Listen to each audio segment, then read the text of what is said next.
আল্লাহ বলেছে বান্দা যদি পাহাড় সমতুল্য গুনাহ করে, একবার যদি বলে আল্লাহ আমি কি অন্যায় করেছি, ত্রুটি করেছি, ভুল করেছি মাওলা, আর জীবনেও কোনোদিন করব না, একবার যদি বলে ইয়া আইয়ুহাল্লাযীনা আমানু তুবু ইলাল্লাহি তাওবাতান নাসুহা, একবার যদি তওবায়ে নাসুহা করে নেয়, আল্লাহ বলে বান্দা শুনে নাও, আমার বান্দা তুমি কান করে শুনে নাও, তুমি জীবনে যত গুনাহ করেছো রে বান্দা, পাহাড় সমতুল্য যদি তুমি গুনাহ করে থাকো, সমুদ্রের ফেনা নেই যদি তুমি গুনাহ করে থাকো, আমি আল্লাহ আল্লাহ আমাকে একবার যদি আল্লাহ বলে তুমি চিনে নাও রে বান্দা, বলে মাবুদ গো আমি অন্যায় করেছি, ত্রুটি করেছি, ভুল করেছি মাওলা, আর জীবনেও কোনোদিন করব না, আল্লাহ বলে বান্দা রে আমি তোর জীবনের জিন্দেগির যত গুনাহ আছে রে বান্দা, আমি তোর ক্ষমা করার জন্যে, তওবা চাওয়ার জন্যে আমি আল্লাহ তোর সমস্ত গুনাহকে ক্ষমা করে দিলাম। জোরে বলুন সুবহানাল্লাহ। একটু বলুন তো বাবা, আমাদের সব থেকে বড় দুশমন কে? কথা কন। শয়তান। শয়তান তো আমাদেরকে প্রলোভন দিয়ে খারাপ কাজের জন্য নিয়ে চলে যায়, কিন্তু আল্লাহ কোরআনে বললেন ইয়া আইয়ুহাল্লাযীনা আমানু দুখুলু ফিস-সিলমি কাফা ওয়া লা তাত্তাবিউ খুতুওয়াতিশ শাইতান ইন্নাহু লাকুম আদুব্বুম মুবিন। আল্লাহ বলে বান্দারে পুরোপুরি ইসলামের ভিতরে ঢুকে যাও, খবরদার শয়তানের ইত্তেবা করো না, ইন্নাহুম লাকুম আদুব্বুম মুবিন, যে সব থেকে তোমার প্রকাশ্য দুশমন শয়তান। ওই শয়তান আল্লাহকে বলছে, আল্লাহ বলে কি হলো, তুমি তো আমাকে শয়তান বানালি, তো যখন শয়তানের লকাম আমাকে তুমি দিয়ে দিলে, তাহলে একটা কথা বলবো, যদি তুমি অনুমতি দাও, তো আল্লাহ বলছে এই শয়তান তো আবার কি বলবে, কি বলবি রে? হ্যাঁ, আল্লাহ তুমি আমাকে শয়তান বানালো বটে, কিন্তু আমাকে 3টে পাওয়ার তুমি দিবে গো মাওলা, আমি তোমার কাছে 3টে পাওয়ার আমি চাইব। কটা? জোরে বলুন না, কয়টা? শয়তান বলল মাবুদ আমাকে তুমি 3টে পাওয়ার দাও। বলে 3টে পাওয়ার কি করবি? বলে মাবুদ গো তুমি যদি আমাকে 3টে পাওয়ার দাও তাহলে তুমি বলবো।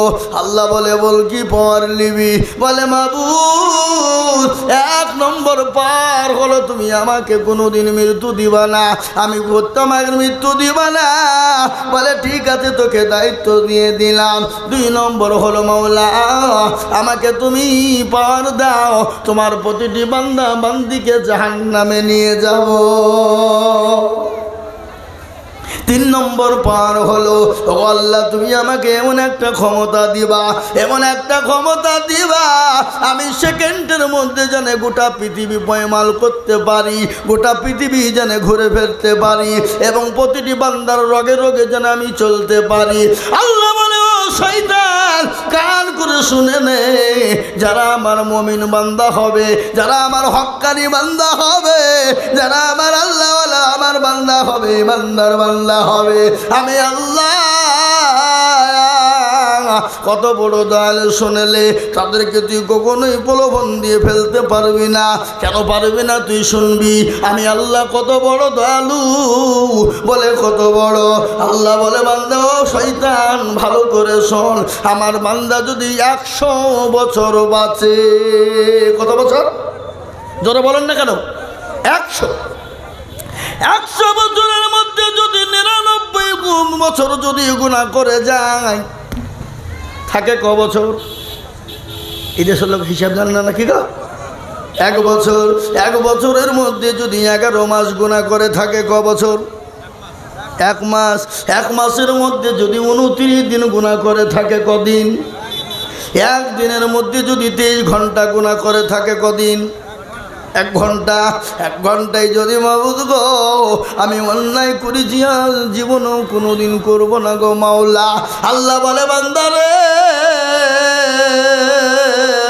আমি আল্লাহ তোর 99 বছর 11 মাস 29 দিন 23 ঘন্টার গুনাহ আমি 1 ঘন্টায় ক্ষমা করে দিলাম। সুবহানাল্লাহ বলো, আরে আরো জোরে বলুন সুবহানাল্লাহ। ওই মুসলমান ইসলামের বাতি ডুবাইও না। আজকে মুসলমান মুমিন হতে পারে না, আজকে মুসলমান নামাজ পড়তে পারে না। একটা ঘটনা আমি আপনাদেরকে আজকে শোনাই রে বাবা। ইংল্যান্ডের একজন খেলোয়াড়ের নাম জানেন আপনারা কি না? ইংল্যান্ডের একজন খেলোয়াড় যার নাম হলো মঈন, তিনার নাম হলো মুসলমান। ইংল্যান্ডের খেলোয়াড় মঈন মুসলমান রে বাবা। যেদিন খেলোয়াড় খেলার জন্য ক্রিকেট মাঠে খেলতে আসবে, ওই মঈন ইংল্যান্ডের কোচকে ডাক দিয়ে বলে, ও কোচ ভাই আমি আপনাকে একটা কথা বলবো। বলে কি? বলে আমার যখন খেলার সময় হবে আমি খেলবো, কিন্তু যদি আজান আমার কানে পৌঁছে যায় আমি সমস্ত খেলা ফেলে দিয়ে নামাজের জন্য আমাকে টাইম দিতে হবে। কত বলো মঈন, তুমি কোনো চিন্তা করো না, কোনো টেনশন করো না। যখন তোমার আল্লাহর আযান ডাক মসজিদে পড়ে যাবে, আমি তোমাকে কথা দিলাম তুমি খেলা ছেড়ে দিয়ে নামাজের জন্য 10 মিনিট সময় দিয়ে দেও। সুবহানাল্লাহ বলুন না কেন? এই মুসলমান, ইংল্যান্ডের খেলোয়াড় মঈন যদি বিশ্ব রেকর্ড করে খেলতে গিয়ে যদি নামাজের টাইমে ছেড়ে দিয়ে নামাজ পড়তে পারে, আমরা আপনি আমি এমন কোন দামি মানুষ, আপনি আমি এমন কোন কাজে ব্যস্ত বাবা, আল্লাহর আযান মসজিদে হয়ে যায়, হাইয়া আলাস সালাহ হাইয়া আলাল ফালাহ, এসো গো তোমরা ভালো কাজের জন্যে, এসো কর ভালো কর্মের জন্যে। আর আমরা মুসলমান বলি আমরা পারলাম না, ইমাম আর মুয়াজ্জিন তোরা দুজনেই চালা। ঠিক কিনা ধরে বলুন? কথা বলেন না কেন? আজকে আমাদের সমাজ, আমাদের দেশ কোথায়? আমাদের দেশের যুবকরা, বিশেষ করে এখনকার যুবকদেরকে কথা বলি, আমাদের দেশের যুবকরা প্রত্যেকটা বাড়ির ঘটনা বলছি, খালি আমার বাড়ি বাদ দিয়ে বলি নাই, প্রতিটি বাড়ির ঘটনা। আজকে ঘটনা কি ঘটছে দেখেলেন, প্রতিটি বাড়ির খুঁজলেন, আজকে প্রতিটি বাড়িতে এই মোবাইল আছে না নাই? জোরে বলুন, কথা বলেন না কেন? যার ছেলে আছে বাড়িতে তারে আছে না নাই? আছে। খালি ছেলে বলে নাই, মেয়েদের কাছেও আছে না নাই? কথা বলেন না? এই মোবাইল মেয়েদের কাছেও আছে। কিন্তু একটা ঘটনা আপনাদেরকে বলি, বলুন তো এই মোবাইলে এসে লাভ হয়েছে না ভালো হয়েছে? এই লাভ হয়েছে না খারাপ হয়েছে? চলো বলুন। একটাই লাভ হয়েছে। হ্যালো আইজুল হক, আপনি কোথায় আছেন? আপনি বাড়িতে না, কোথায় আছেন? বলে অমুক জায়গায়। বলে একটা ডেট নেন, ডেট লিখে নিলাম, এটাই ভালো। কিন্তু বাবা 99 গুণ তার খারাপ হয়েছে না হয় নাই? জোরে বলুন। 99 গুণ। আজকে মেয়ে খারাপ হয়ে গেল, ছেলে খারাপ হয়ে গেল, আজকে বিবি খারাপ হয়ে গেল। আজকে বিবি তো আপনার স্বামীর সঙ্গে তোলপাড় করে, বলে বড় মোবাইল যদি না দাও তোমার আমি ভাত খাবো না। বলছে না বলছে না? জোরে বলুন। স্বামীকে যে মোবাইল যেন তো উপকারে লিছে, লাওয়ার পরে স্বামীকে কেরালা, বম্বে, দিল্লি, গুজরাটে পাঠিয়ে দিছে। আর পাঠিয়ে দেওয়ার পর আর এই মোবাইলে চ্যাট করে পরকীয়াতে লিপ্ত হয়ে যায়। আছে না? এই কথা বলেন না কেন? পরকীয়াতে লিপ্ত হয়ে যায়। এমন পরকীয়া আজকের মেয়েরা করছে রে বাবা। ও মুসলমান গো, স্বামী যদি বাড়িতে আসে 2 দিন 3 দিনের বেশি থাকতে দেয় না, বলে তাড়াতাড়ি যাও, অমুক দেনাটা মেটাতে হবে, অমুক ঘরটা করতে হবে। কিন্তু এটা তো আসল উদ্দেশ্য নয়। কেন? স্বামী থাকলে প্রেমিকের সঙ্গে গল্প করা হবে না। ঠিক কিনা ধরে বলুন? এই কথা বলেন না কেন? ও আপনাদের এদিকেও সব নাই নাকি? এদিকে আছে? এ বাবা মুসলমান দরদি গো, আল্লাহওয়ালা, আজকে মোবাইলের কারণে আজ এই সমস্ত ঘটনা ঘটে যাচ্ছে। আপনার মা আমার মা, আপনার বোন আমার বোন, আপনার বিবি আমার বিবি, আজকে ঘটনা কেন্দ্র করে আজকে দেশে বিবাদ শুরু হয়ে যাচ্ছে। আজকে জানা ব্যভিচার বেড়ে গেছে। ও মুসলমান, এই মোবাইল যদি যুবকদের কাছে থাকে, বলুন তো যুবক কোনোদিন ঠিক থাকতে পারবে? কথা বলেন না কেন? কেন? তারা তো ভালো কাজ করবে না। এই মোবাইলে আরও ভালো কিছু আছে। কোরআন শিখো, কোরআন আছে, আছে না? কথা বলেন। কোরআন আছে, হাদিস আছে, হাদিস পড়ো।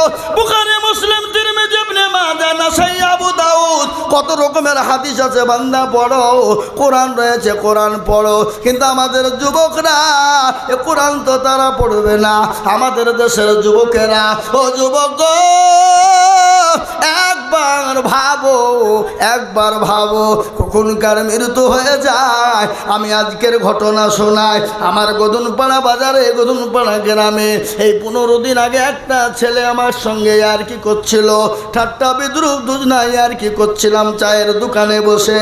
কিন্তু বাবা ওই ছেলেটা 15 দিন আগে কলকাতায় গিয়েছিল কাজ করতে রে বাবা। এ দেখেন আজকে তার মৃত্যু হয়ে গেল, মাটি হয়ে গেল। আজকে বেলা 10টায় তার মাটি হলো। যুবক তরুণ নওজোয়ান রে বাবা, এই কিছুদিন হলো বিবাহ হয়েছে গদনপাড়াতে। ওই মুসলমান, কখনকার মৃত্যু হয়ে যাবে। যুবক তুমি মনে মনে করছো আমি মরবো না, না রে যুবক না, কখন তুমি মরবা তুমি নিজেও টের পাবা না। কোথায় মরবা তুমি বুঝতে পারবা না, কোন জায়গায় মরবা তুমি বুঝতে পারবা না। আজকে তুমি মনে করো যুবক বড় ভাই আছে মরবে, বাপ মরবে, দাদু দাদি মরবে, কিন্তু না না না, দাদু দাদি থেকে যায় লাতি পুতি চলে যায়, যায় না? জোরে বলুন। ও মুসলমান, বাপ থেকে যাই ছেলে চলে যায়, এমন এরকম আছে না নাই? জোরে বলুন। বাপের কাছে ছেলের লাশ নিয়ে চলে যায়। আমি বলবো যুবক, এ দুদিনের জিন্দেগি আর নয়, আজ আছি কাল চলে যাব, কখন আছি কখন চলে যাব। এ জীবনের কোনো মূল্য নাই, জীবনের কোনো দাম নাই। তাই আমি বলবো কবরকে স্মরণ করো। আর কবর এমন একটা জায়গা, আর দুনিয়ার জমিনে আপনার এত জায়গায় মন ভরে না, বুক ভরে না, দিল ভরে না রে বাবা। কিন্তু কবর তো সংকীর্ণ জায়গা, মাত্র 2.5 হাত 3 হাত জায়গার ভিতরে না থাকবে লাইট, না থাকবে লম্প, না থাকবে বাতি, না থাকবে বিছানা, না থাকবে গাদলা, না থাকবে গদি। চিৎকার করে গলা ফাটিয়ে ফেলবো, কিন্তু একজনও সাড়া দেবে না। দেবে? এই জোরে বলুন, দেবে না? আপনাদের দেশে মানুষ কেউ মারা গেলে সুন্দর করে সঙ্গে করে কাঁথা বালিশ ল্যাপ দিয়ে দেন নাকি? নাকি মনে হয় না? তাই আমি বলবো যুবক এখনো সময় আছে। আল্লাহু আকবার। যুবক তুমি শুনে নাও, যে যুবককে সবাই পছন্দ করে, প্রত্যেকটা নর নারী পছন্দ করে, সেই যুবককে আমার আল্লাহ পর্যন্ত পছন্দ করে। আমার আল্লাহ বলেছে যুবক যদি একবার আমার কাছে সেজদা দিয়ে দেয়, আর একজন মুরব্বী যদি আমার কাছে ৭০ বার সেজদা দেয়, আমার একবার যুবকের সেজদার তুলনায় ওই যুবকের সেজদার কোনো মূল্য না। বুঝতে পারলেন না? পারলেন না? যাদেরকে সবাই পছন্দ করে, যাদেরকে সবাই ভালোবাসে, যাদেরকে সবাই মহব্বত করে, সবাই চেয়ে থাকে, আমার আল্লাহ যুবকদের দিকে চেয়ে থাকে, কখন আমার ওই বান্দা যুবক নামাজ পড়বে, ওই যুবক কখন আমার আমার আল্লাহর সুন্নতকে জিন্দা করবে। আজ একটা ঘটনা বলি মুসলমান গো, আজকে আমাদের মুখে তো দাঁড়িয়ে আছে না নাই? কথা বলেন না কেন? আমরা বুড়ো হয়ে গেছে নাকি? বুড়ো হয়ে গেছি? আমরা তো যুবক, আমরাও তো তরুণ, আমাদের কি শখ জাগে না? অবশ্যই জাগে। কিন্তু না না, নবীর সুন্নত রয়েছে, মুখে দাঁড়িয়ে আছে। ও যুবক তুমি সুন্নত রাখো, দাঁড়িয়ে রাখো, নামাজ পড়বা, আল্লাহর কাছে হাত তোলার প্রয়োজন হবে না রে যুবক। একবার আল্লাহর দিকে চেয়ে দেখবা ও যুবক,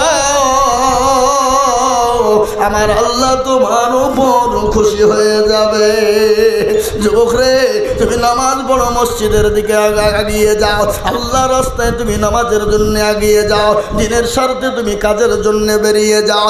আল্লাহ বলে যুবক, তুমি যদি 2 রাকাত ফজরের নামাজ যদি মসজিদে আদায় করে নিতে পারো রে যুবক, ও যুবক, নামাজ পড়ে তুমি যদি রাস্তায় বেরিয়ে যাও, আল্লাহ বলে যুবক, রুজি বলে তোমাকে চিন্তা করতে হবে না, খেতে পাবো না বলে চিন্তা করতে হবে না, আমি আল্লাহ, আমি তোমাকে রুজিতে ভরপুর করে দেব। রুজির মালিককে জোরে বলুন না কে? আল্লাহ, রুজির মালিক হলো আল্লাহ। ও মুসলমান যুবকেরা, আজকে আমাদের দেশের যুবকেরা, তরুণেরা, নওজওয়ানেরা আজকে তারা মনে মনে করে দাঁড়িয়ে রাখলে বুড়ো হয়ে যাব, মেয়েতে পছন্দ করবে না, মেয়ে হয়তো আমাদেরকে বিবাহ করবে না। অনেকে মনে ভাবে না জোরে বলুন, ভালো বউ পাবো না, সুন্দরী বউ পাবো না। হ্যাঁ, এ মুসলমান শোনে না, আমি আপনাদেরকে শুনিয়ে দিই ঘটনা। কি বলবো না? ও মুসলমান, আজকে আমাদের ছেলেরা সুন্দরী মেয়েকে বিবাহ করার জন্যে চুলে কাটিং দেয়, রোলান্ডো কাটিং। কি কাটিং? কথা কয় না? রোলান্ডো কাটিং, মেশি কাটিং দেয়, আর সিগারেট নিয়ে বুকে মুখে হাত দিয়ে টানে, আর মেয়ে ছেলের দিকে তল চোখে তাকিয়ে তাকিয়ে দেখে, আর মনে মনে ভাবে এই যদি আমার সঙ্গীর সাথী হতো আমার জীবনটা বরবাদ হয়ে যেত, আমার জীবনটা হয়তো ধন্য হয়ে যেত। কিন্তু আল্লাহ ডাক দিয়ে বলে, যুবক, ওই রোলান্ডো মেশি চুল না কেটে সিগারেট না টেনে আমার কাছে তুমি চাও, আর আমার কাছে মাথাটা নত করে দাও, আমি আল্লাহ তোমাকে তার থেকে সুন্দরী রমণী দিয়ে দেব। সুবহানাল্লাহ বলো। তার কারণ কি জানেন? একজন সাহাবা যার নাম হলো সাদ রাদিয়াল্লাহু তাআলা আনহু, নবীর একজন সাহাবা। সুবহানাল্লাহ, সুবহানাল্লাহি ওয়া বিহামদিহি, সুবহানাল্লাহিল আযীম। শুনলেন ভালো করে? নবীর একজন সাহাবা যার নাম হলো সাদ। কি নাম জোরে বলুন? সাদ। দেখতে ভালো না, কালো কিচ্ছিত, দেখতে ভালো না, কেউ তার দিকে চেয়ে তাকায় না। আল্লাহ রসুলের কাছে গেলেন, আল্লাহ রসুল বলে, সাদ গো, বলে ইয়া রাসূলুল্লাহ বলুন। আল্লাহ রসুল বলে, সাদ তুমি কেমন আছো? নবীজি জিজ্ঞাসা করছেন কাকে? হযরতে সাদকে। বলো তুমি কেমন আছো? হযরতে সাদের বুকটা ভরে গেল আনন্দে, আত্মহারা। ও নিজে কি বলবে ঠিক পায় না। বিশ্ব নবীর দিকে তাকিয়ে বলে, নবী গো, আমি তো বড় ভালো আছি। বলে, ও সাদ, তুমি কি বিবাহ করবা না? তোমার কি বিবাহ করতে মন চায় না? হযরতে সাদ বলে, নবী গো, আমি তো দেখতে ভালো না, আমি বড় কালো কিচ্ছি, আমাকে কে বিবাহ করবে গো নবী? সুবহানাল্লাহ বলুন। কে বিবাহ করবে? এ যুবকেরা, এই যে আজকে যারা তোমরা হেন মনতাই ভগ, আজকে মনে মনে করছো দাঁড়িয়ে রাখলে নামাজ হবে না, নামাজ পড়লে নামাজ হবে কি, মেয়ে ভালো পাওয়া যাবে না, দাঁড়িয়ে রাখলে মেয়ে ভালো হবে না, টুপি রাখলে হয়তো তালিবান মার্কা লোক বলে তোমাকে বিবাহ করতে চাইবে না। ও মুসলমান, আর অনেক যুবক আছে, অনেকজনা বলে, হুজুর জানেন আমার বিবি কিন্তু বড় পরোজগার। অনেকজনা বলে আমাদেরকে, বলে হুজুর জানেন আমার বিবি বড় পরোজগার, আমার বিবি বড় দিনদার, আমার বিবি খালি কোরআন পড়ে আর তাহাজ্জুদের নামাজও কোনো দিন কাজা করে না। এরকম বলে আমাদেরকে। দেব যে তাহলে ভাই, আপনার বিবি তো নামাজ পড়ে? বলে হ্যাঁ। পরোজগার? বলে হ্যাঁ। দিনদার? বলে হ্যাঁ। কোরআন পড়ে? বলে হ্যাঁ পড়ে। তাহাজ্জুদ পড়ে? বলে হ্যাঁ। তো ভাই গো, তোমার মুখে কেন তুমি দাঁড়িয়ে রাখো নাই বলো? বলে হুজুর আমার বউ বলেছে যদি তুমি দাঁড়িয়ে রাখো তো তোমার ভাত খাবো না। বুঝতে পারলেন না আমার কথাটা? তার মানে পাকা মিথ্যা কথা। অর্ব জীবনও কোরআন খুলে দেখে না, জীবনও অর্ব নামাজ পড়ে না। কি বুঝেন আপনারা বলুন? যদি বউ যদি তাহাজ্জুদ গুজারনেওয়ালা নারী হয়, মেয়ে যদি তাহাজ্জুদ পড়নেওয়ালা মহিলা হয়, তাহাজ্জুদ কোরআন তেলাওয়াত করনেওয়ালা মহিলা হয়, যদি ৫ ওয়াক্ত নামাজি হয়, ও জীবনও কোনো দিন স্বামী দাঁড়িয়ে রাখতে দিবে না। এটা হবে না। কি বুঝেন আপনারা বলুন?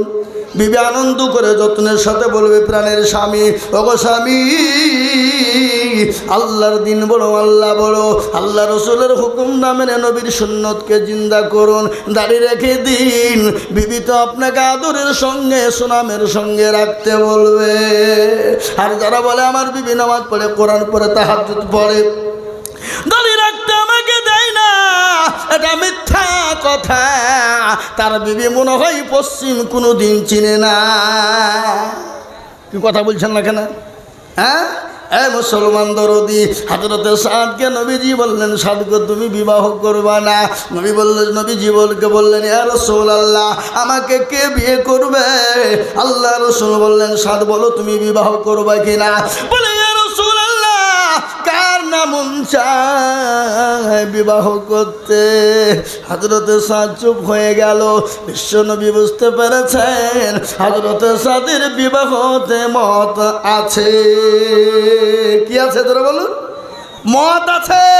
চুপ থাকা মানে কি? চাচা ভাতিজাকে বলছে বিয়ে করবি নাকি? বেটা বাপ বলছে বিয়ে করবি নাকি? তার মানে কি? তার মানে কাজ নিয়েছে নাকি? তার মানে বুঝতে পেরেছে বিবাহ করবে মানে চুপ। হযরত সাদকে নবীজি বললেন, সাদ তুমি বিবাহ করবা নাকি? সাদ চুপ হয়ে গেল। বিশ্বনবী দয়ার নবী রহমতুল লিল আলামিন, কি নবী গো! এই নবী আমরা পেয়েছি বাবা, আমরা বড় ভাগ্যবান। কি মান জোরে বলুন, কি জোরে বলুন, আমরা বড় ভাগ্যবান। আপনারা জানেন পৃথিবীতে যত মানুষ দুনিয়ার জমিনে এসেছিল, এসেছে, আগামীতেও আসবে, কিন্তু আপনারা জানেন একটাই মানুষ 63 বছর জিন্দেগিতে বেঁচেছিলেন, যিনি জীবনেও কোনো দিন মিথ্যা কথা বলেন না।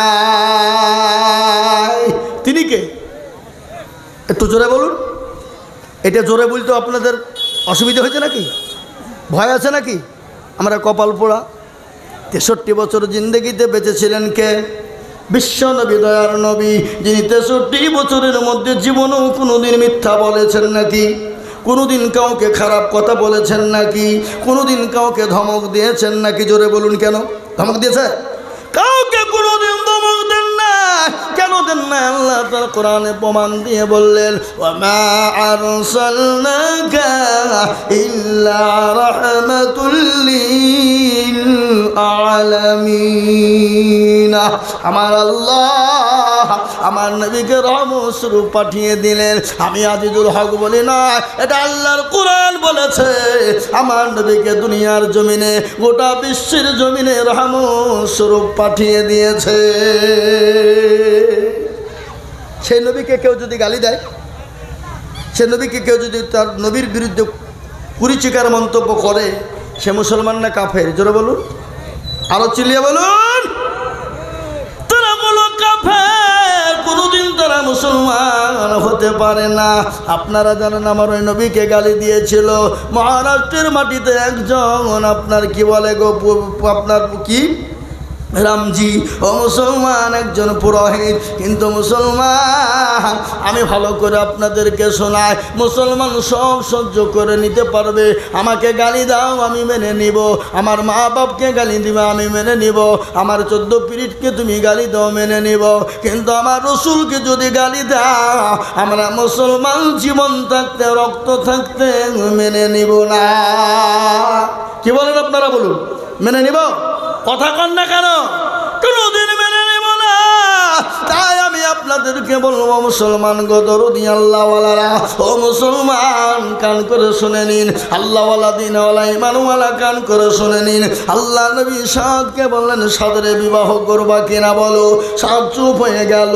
ও যুবক তোমরা ভালো করে শুনে নাও, যুবক শুনে নাও, আল্লাহওয়ালা দিনওয়ালা ইমানওয়ালা কলমাওয়ালা মুসলমান হলে দাঁড়িয়ে রাখলে বিবাহ হবে কিনা, সুন্দরী রমণী তুমি পাবা কিনা, ঘটনা শোনো।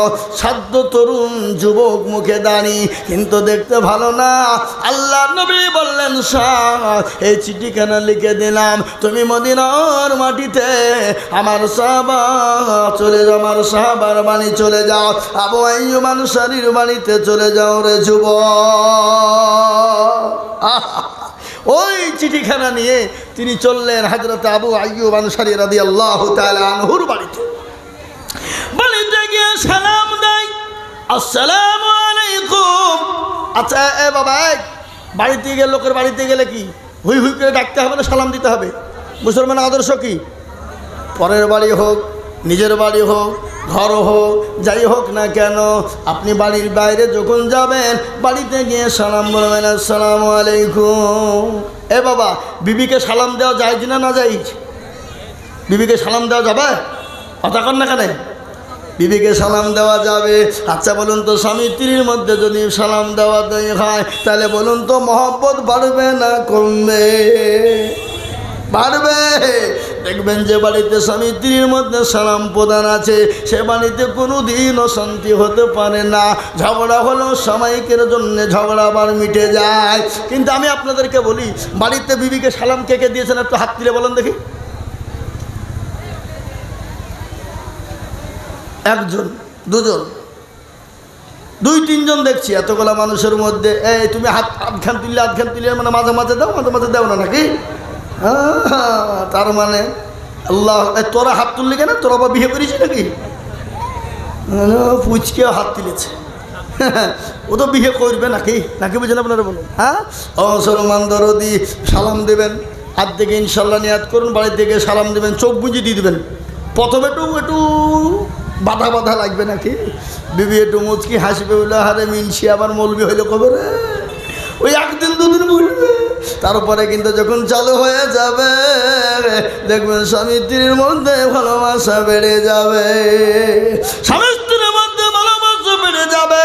আর যে বাড়িতে স্বামী স্ত্রীর মধ্যে ভালোবাসা বেড়ে যাবে, মহব্বত জন্ম হবে, সে বাড়িতে আল্লাহর রহমত বর্ষণ হবে। ঠিক কিনা জোরে বলুন, ঠিক কিনা জোরে বলুন। ও মুসলমান দরদি, দরদি গো, কান করে শুনে নিন। আপনারা চিল্লাতে ভয় পাচ্ছেন, গলা ব্যথা হয়ে যাবে বলি। আমি আইজুল হক, চাপড়া, ওই নদিয়া চাপড়ায় দিনের বেলায় 2.5 ঘন্টা বক্তব্য করে হয়েছি। ক ঘন্টা? 2.5 ঘন্টা। 1:30টায় উঠেছি, একবারে 4টেতে নেমেছি।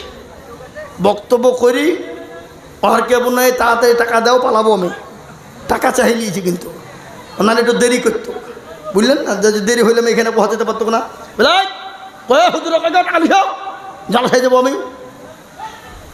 আঁকাবি করে দৌড়ে বেড়েছে টাকা লেগে, তাতে দাও। পকেটে 2 মিনিট ভরিলে একবারে টানছে গাড়ি। বাবা কোথায় চাপড়া, ওখানে 4:20 বাজছে, ছুটছি গাড়ি নিয়ে। বাইচান্স যদি জালসা ধনিরামপুরে যদি না ধরতে পারি, তাহলে তো আমাকে এই এলাকায় আসলে তো ঠ্যাংটু ভাঙিয়ে ফেলবে নাকি? ফেলবে না ভাই, বলবে ধরলে জালসা নিয়ে দিলে আসেনি। হ্যাঁ, কথা খেলাপ করে ফেলেছে। বাবুজি বুঝতে পারলেন না? আল্লাহওয়ালা আজকে যারা ভালোবাসা মহব্বত করছে, কালকে তারা বাসলিয়ে পিটবে না। বলবি মনে হয় অন্য জায়গায় বেশি টাকা পাইছে রে, আমাদের জালসা ফেলে দিয়ে পালিয়ে গেছে, ধরিলিয়ে চল বাড়িতে চল, কোধুমপাড়ায় চল। আর কোধুমপাড়াতে গিয়ে খালি নাম করতে হবে যে আইজুল মৌলবীর বাড়ি কোনটা, 1000 জন নিয়ে যে দেখিয়ে দিবে, বলে দেখো বাড়িতে যাও, খুঁজেও বের করতে হবে না, ঠিক পেয়ে দেবে। মুসলমান দরদি, আল্লাহওয়ালা কান করে শুনেলেন, 7টি ঠিকানা নিয়ে গিয়ে বাড়িতে বললেন আসসালামু আলাইকুম। বাড়ির মাল ভিতর থেকে আওয়াজ এলো ওয়ালাইকুম আসসালাম। আজকে ওয়ালাইকুম আসসালাম আমাদের ভিতরে অনেকেই জানে না, কি বুঝছেন আপনারা বলেন? অনেকেই জানে। আমি অনেক এলাকা দিয়েছি আসসালামু আলাইকুম, ও বললো নুঙ্গিকে এরকম করে পিঞ্ছা রয়েছে, ও বলছে সালাম আলাইকুম। দেখ আমি সালাম দিলাম, উত্তরটা দেয়া, না না হুজুর ঠিক দিয়েছি। কিন্তু বলে আমি যাবো না, তাই তো বললে তুমি, বলে না ঠিকই দিয়েছি। ও স্বীকার করবে না যে ভুল বলেছি। কি বুঝলেন না? মান সম্মানের ব্যাপার। হে মুসলমান, এখানে মান সম্মানের কোনো ব্যাপার নাই। শোনেন, ইসলাম এত পরিষ্কার, ইসলাম এত পরিচ্ছন্ন, ইসলামের ভিতরে দলপাটি মেজরিটি মাইনরিটি নাই। ইসলাম এত পরিষ্কার, ইসলামের শিকার কোনো রকমের কোনো আপনার গই নাই। আছে গো, কথা বলেন। আজকে আমাদের অনেকেই নামাজ পড়ে কিন্তু লজ্জায় শিখে না, কি বুঝছেন আপনারা বলুন? বুড়ি হয়ে গেছি, আর কি মাথায় ঢুকবে? বাবা মাদ্রাসায় বলে নাই, তাবলীগ জামাতে চলে যান, নামাজ শিখে নেবেন, কোরআন শিখবেন, তেলাওয়াত শিখবেন, জিকির শিখবেন, কি করে নামাজ পড়তে হবে, কি করে নামাজে দাঁড়াতে হবে, কোন জায়গায় নামাজ পড়তে হবে, কিভাবে নামাজ পড়বে, সূরা পড়বে, দুরূদ শরীফ পড়বা। তাবলীগ জামাতে গেলে এগুলা শেখা যায়। জোরে বলুন ঠিক কিনা? মুরব্বীদের জন্য তাবলীগের জামাত, আর আপনার ছোট বাচ্চাদের জন্য, যুবকদের জন্য হলো মাদ্রাসা। ও মুসলমান গো, ও দরদি, আজকে আমাদের দেশের অনেক বাবাজিরা নামাজ পড়ে 15 বছর 20 বছর হয়ে গেছে বাবা, কিন্তু নামাজ ঠিক করে জানে না। কি বলছেন আপনারা বলুন? আমি আর আগে বলিনি, আজকে আমাদের দেশের অনেক চাচা আছে, অনেক মুরব্বী, অনেক দাদু আছে, 20 বছর ধরে নামাজ পড়ার তাহাজ্জুদ জানে না, দুরূদ শরীফ জানে না, দোয়া কুনুত জানে না, দোয়া মাসুরা জানে না, দোয়া সানা জানে না, ইন্না তাইনা কুল দেখা যায় তার মধ্যেও 20টা ভুল। ঠিক না বেঠিক জোরে বলুন, কথা কয় না? আছে না নাই? এরা জীবনও শিখে না, শিখার চেষ্টাও করে না। ইমামকে বলে না, হুজুর গো আপনি তো আমাদের ইমাম, একটু কোরআনটা ঠিক করে দেন, সূরা গানা ঠিক করে দেন। কেন বলে না? ইমামের কাছে যদি ইমাম ভুল ধরে ফেলে, তাহলে ইমামের কাছে মুরুলিয়ার মাতাব্বরি চলবে না। কি বুঝেন আপনারা বলুন? ইমামের মাথার ওপর মুখ তুলে কথা বলতে পারবে না। কেন? দেখছি বেশি কায়দা করতে গেলে মৌলবি বলে ফেলবে, নামাজ জানা না, আবার ফুটিয়ে মারে জামার সামনে, বুঝবে না, বুঝবে না। আর আমাদের দেশের ইমাম সাহেবরাও জীবনে কোনোদিন কাউকে বলে না হুজুর বসেন, বলে কে রে নামাজটা ঠিক করে দিই, কোরআনটা ঠিক করে দিই। আজকে আমি আপনাদেরকে বলে দিই, নামাজ পড়ুন। কোরআন যদি আপনি না পড়তে পারেন, নামাজ যদি আপনার শুদ্ধ হবে না, সূরা যদি ঠিক না থাকে শুদ্ধ হবে না। আজকে আমাদের দেশের অনেক যুবকেরা নামাজ পড়ে কিন্তু কোরআন পড়তে পারে না, কিন্তু ফতোয়াবাজি করে কিনা ধরে বলুন, কথা কয় না? আপনাদের দেখে নাই নাকি? আচ্ছা, কোরআন পড়তে পারে না, যদি বলে সূরা ফাতিহাটা পড়ো, আল্লাহু আকবার, সূরা পড়তে ফাতিহা পড়তে গিয়ে দাঁত পর্যন্ত ভেঙে ফেলে। কিন্তু হাদিসের আপনার দলিল দিয়ে বলে এই করো ওই করো অমুক করো, ফতোয়াবাজি করে। কি বলেন আপনারা? এরকম লোক আছে না? এরকম যুবক আছে না? জোরে বলুন। ওই মুসলমান দরদি, তাই আমি আপনাদেরকে বলবো, ইমাম সাহেবরাও কোনোদিন কোনো মুসল্লিকে বলে না চাচা গো একটু কোরআনটা পড়ুন, নামাজটা শিখুন। ইমাম সাহেবরাও জীবনেও কোনোদিন বলে না। কেন বলে না? কারণ আছে, কারণ আছে না নাই? একটা কারণ আছে না নাই? কথা বলেন, কারণটা কি? ইমাম সাহেবরাও মাত্র 5,000 বেতন, 4,000 বেতন। ইমাম মনে মনে বলছে, যেহেতু 5,000 টাকা বেতন দিচ্ছ, তোমাকে নামাজ শেখাবো? তোমাদের ভাগ্য ভালো, বালিবোনার লোক, আমি অজু করিয়ে নামাজ পড়াই। বেশি কায়দা করলে বিনা অজুতে নামাজ চালিয়ে দেবো, ঠেলা বুঝবা। বুঝতে পারলেন না? ও বলুন তো, ইমাম যদি অজু না করে নামাজ পড়ে আপনি দেখতে পাবেন? কথা বলেন না কেন? দেখতে পাবেন না। আর ইমামের বেতন তো 4 থেকে 5,000, 6,000। যদি মাস পার হয়ে যদি ইমাম সাহেব বলে বেতন দাও, সেক্রেটারি সভাপতি বলবে মৌলবীর লোভ কত রে, বেতনের লেগে ঘুর করে ঘুরে। ও হারাম কর সভাপতি, হারাম কর সেক্রেটারি, হারাম কর ক্যাশিয়ার। তোমার বাড়ির সংসার চালাতে গেলে পয়সা প্রয়োজন হয়, আর বিবির জন্য পয়সার প্রয়োজন হয়, তোমার ছেলে মেয়ের জন্য পয়সার প্রয়োজন হয়, কিন্তু ইমামের বিবি বাচ্চা ছেলের জন্য পয়সার প্রয়োজন নাই। ও তো 5 ওয়াক্ত নামাজ পড়ায়, ও নামাজ পড়াতে গিয়ে কারো কাজ করতে যেতে পারে না, রাজমিস্ত্রি লিবারি করতে যেতে পারে না। কেন জানেন? একজন মানুষ ওযু করতে জানে না, কিন্তু ইমাম যদি ভুল করে ফেলে 1 ওয়াক্ত না আসতে পারে, ও ওযু করাই জানে না, ইমামের ভুল ধরতে যায়। কি বুঝেন আপনারা বলুন? কথা বলেন না কেন? ওযু জানে না, ও ইমাম যদি 1 ওয়াক্ত না আসে তো ইমামের ভুল ধরে। এরকম আছে না নাই? আর আমাদের দেশের যুবক, আমি আপনাদেরকে বলি, আমাদের দেশের অধিকাংশ মসজিদের সেক্রেটারি, সভাপতি, ক্যাশিয়ার, এরা মনে করছে বাপের টাকা আমরা গুনি নিয়ে যায়, ইমামকে দিতে বড় লজ্জা বোধ করে। আজ আমি আপনাদেরকে বলি, মুসলমান গো কান করে শোনে না, আজকে ইমামকে পয়সা দিতে তারা লজ্জা বোধ করে, কিন্তু এমন সেক্রেটারি, সভাপতি, ক্যাশিয়ার আছে মসজিদ চিনে না, সে শুক্রবারের দিন মুরুলি করতে যায়, আর ওই টাকা গেলা নিয়ে এসে লটারি কাটে। এরকম সেক্রেটারি আছে না নাই? কথা বলেন। লটারি কাটে মসজিদের সেক্রেটারি, সভাপতি, লটারি কেটে টেরে গুঁজেছে নুঙ্গিতে, উঠতে গিয়ে জুম্মার দিন নুঙ্গিও খুলে পড়ে গেছে, লটারিও পড়ে গেছে। বলে ইজ্জত চলে যায়, যা, কিন্তু বেইজ্জতি হওয়া যাবে না। ও নুঙ্গি তোলা বাদ দিয়ে লটারি তুলছে। কি বুঝলেন? লুঙ্গি তোলা বাদ দিয়ে লটারি তুলছে, তার মানে বুঝিয়েছে আমারও যা বড় ধরো তাই আছে, কোনো ব্যাপার নাই, কিন্তু লটারি তো সবার কাছে নাই। বুঝতে পারলেন না? এর থেকে ভাঙে বলবো নাকি? হ্যাঁ মুসলমান দরদি, তাই আমি আপনাদেরকে বলবো, আজকে আল্লাহওয়ালারা, দিনওয়ালারা, ইমানওয়ালারা কাকে জবাব দিবেন একবার মরে দেখুন, মরে দেখুন কবর কোন জায়গা। আর ওই কবর তো প্রতিদিন আপনাকে আমাকে ডাকে, ডাকে না গো? কথা বলেন না কেন? কার ভরসায় আছো রে মন কিসের এত মায়া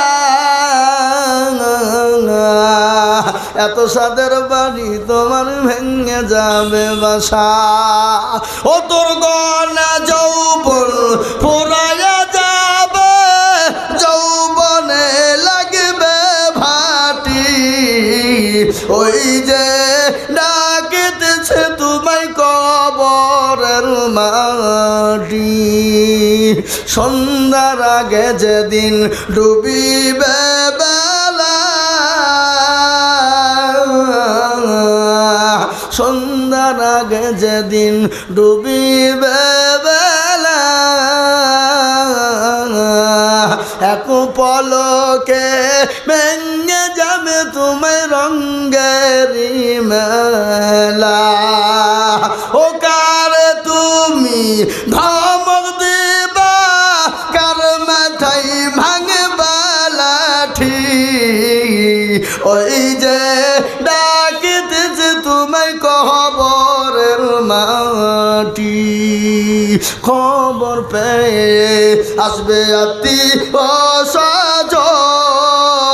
স্বজন তোমার চারি পাশে বৈশা তারা করিবে কান্দ ও তোমায় সাজায়া দিবে মনের মতো সাজায়া দিবে মনের মতো কি সুন্দর পরিপাটি ওই যে ডাকিতেছে তোমায় কবরের মাটি ও মুসলমান যুবকেরা ও বাপজি আমার ভাইয়েরা ও বালি বোনার মুসলমানেরা ধরে রামপুরের মুসলমানেরা কবর তো প্রতিদিন ডাকে রে বাবা কবর বড় কঠিন কবর বড় ভয়ঙ্কর দুনিয়া জমিনে যেমন মেশিনকে গম দিলে ময়দা তৈরি হয় আপনার এত সুন্দর চেহারা এত সুন্দর শরীর এত সুন্দর বডি চূর্ণ বিচূর্ণ হয়ে যাবে কিসের অহংকার কিসের তাকাব্বুর তুমি মনে করছো টাকা থাকলে বেঁচে যাবা টাকা থাকলে হয়তো মরবা না ফেরাউনের টাকা কম ছিল না নমরুদের টাকা কম ছিল না বাদশা সজ্জাদের টাকা কম ছিল না বাচ্চা কারণের তো আল্লাহ সম্পদ দিয়েছিল এক নয় দুই নয় 70টি উট লাগতো তার ঘরের গোডাউনের চাবি বহাইতে ও মুসলমান গো টাকা থাকলে বাঁচতে পারবা না বাঁচানো যাবে না তাই আমি আপনাদেরকে বলবো কবর থেকে বাঁচতে হলে দুনিয়া জমিনে আল্লাহর হুকুম মানো আল্লাহর দিনকে মেনে নাও কোরআনকে মেনে নাও মসজিদকে মেনে নাও মসজিদকে আপন করে নাও মসজিদ মুখী হও ও মুসলমান আমার আল্লাহ হেফাজত করবে কবরে তাই ইনশাআল্লাহ আমরা ইনশাআল্লাহ আল্লাহর হুকুম পালন করার চেষ্টা করব একটু হাত উঁচু করে বলুন দেখি ইনশাআল্লাহ অনেকে তুলল না আমরা মনে করছি যে তুললে বিপদ হ্যাঁ এ বাবা তুলল সে জিতল যে তুলল না সে হেরে গেল জোরে বলুন হারল না জিতল হেরে গেল ওরা মনে করছে কেউ দেখতে পাবে না কিন্তু যেটা কেউ দেখে না সেটা দেখে কে আরো জোরে যেটা কেউ জানে না সেটা জানে কে যেটা কেউ বুঝে না সেটা বুঝেন কে সবাই বলে আমি ভালো আমি জানি কি